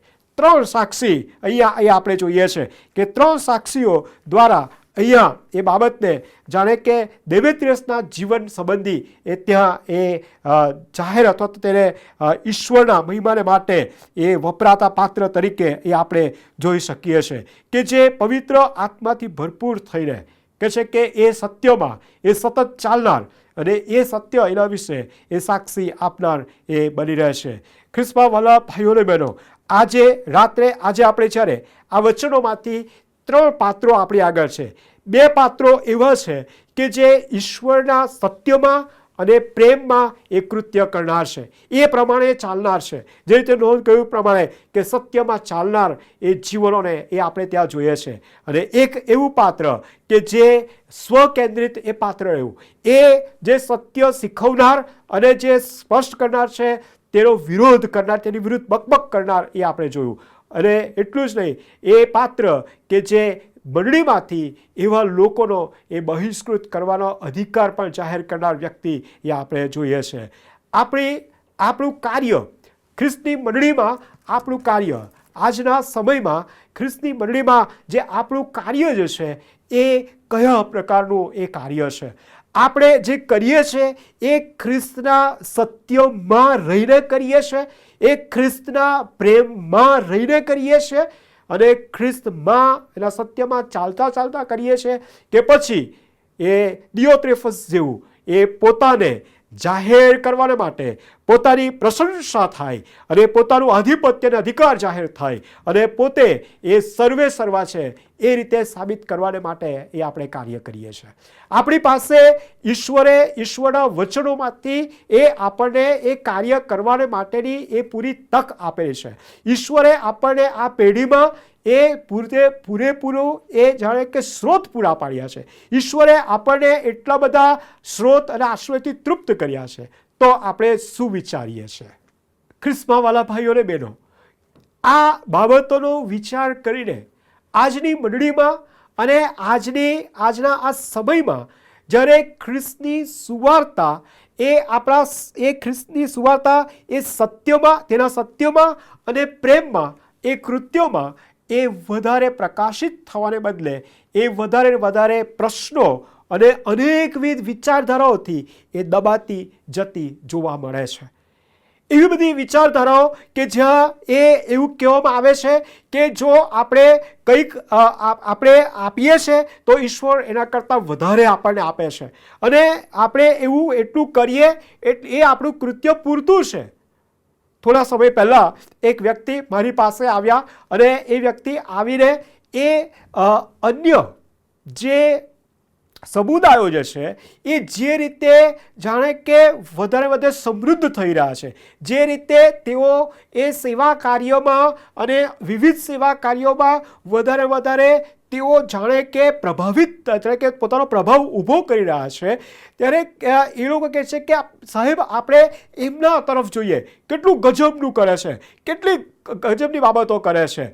અને ત્યારે આપણે એ તપાસ આ સમયમાં આ વિચારધારા આપણે જ્યારે બીજાની આગળ પ્રગટ કરીએ છીએ, જ્યારે આપણે કહીએ છીએ, ત્યારે આપણે પોતાને તપાસવાની જરૂર છે કે શું હું એ સત્યમાં, એ પ્રેમમાં રહીને એ કૃત્ય કરવાને માટે હું તૈયાર છું કે કેમ?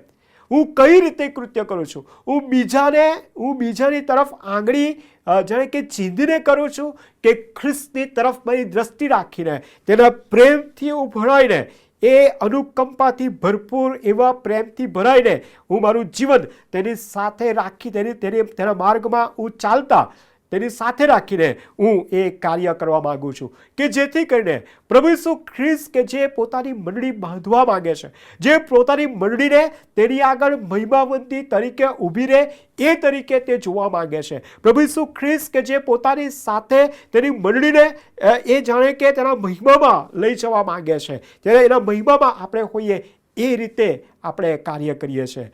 ખ્રિસ્તમાં વાલા ભાઈઓ અને બહેનો, આ યોહાનના 3 પત્રમાં જે વચનો આપણી આગળ લાવવામાં આવ્યા છે, જે આપણા માટે, આપણા પ્રત્યેકના વ્યક્તિગત જીવનોને માટે, આપણને સોંપેલી આ સમયમાંની એ સેવાને માટે આપણે પોતે એ પોતાનું આત્મ પરીક્ષણ કરવાની જરૂર છે.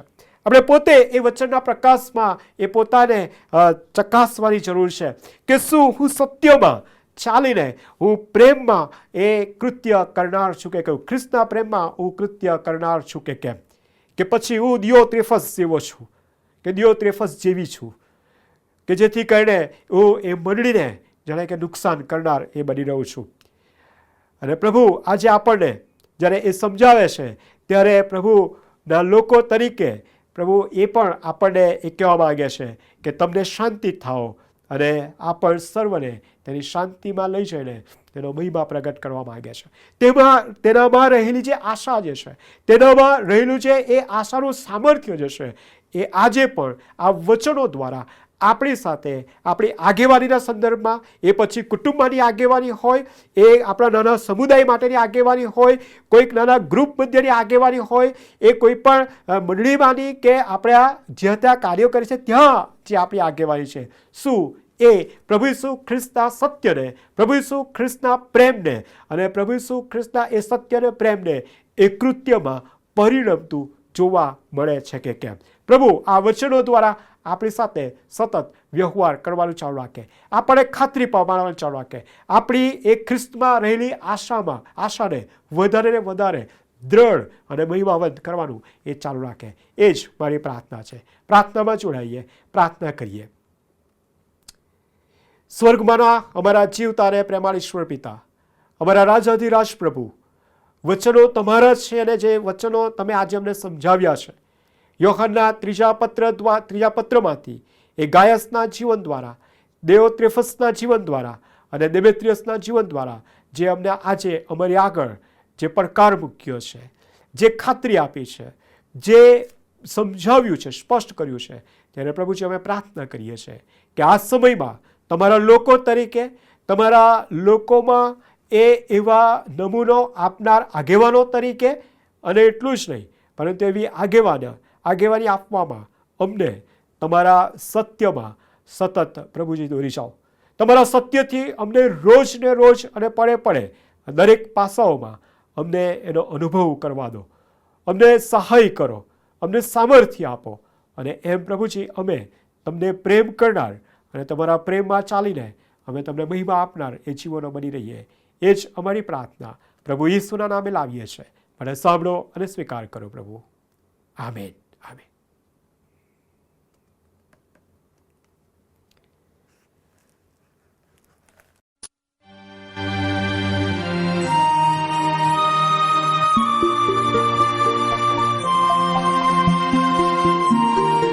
Make a joyful noise unto the Lord, all ye lands. Serve the Lord with gladness. Come before His presence with singing.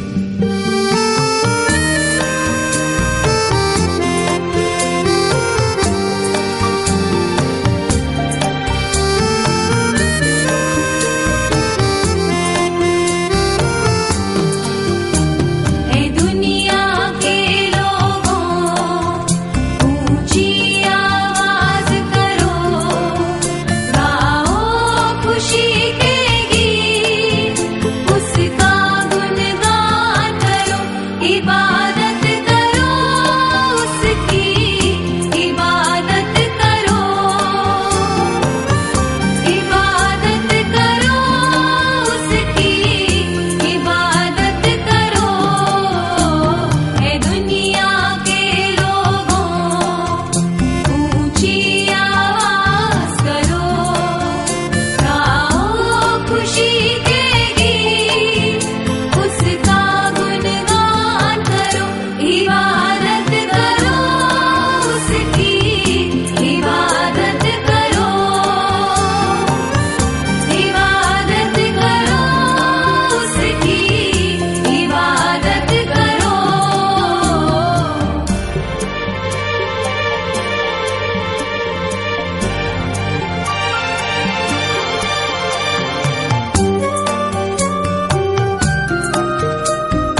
खुदावन कितना मुबारक, मेरा खुदावन कितना भला है।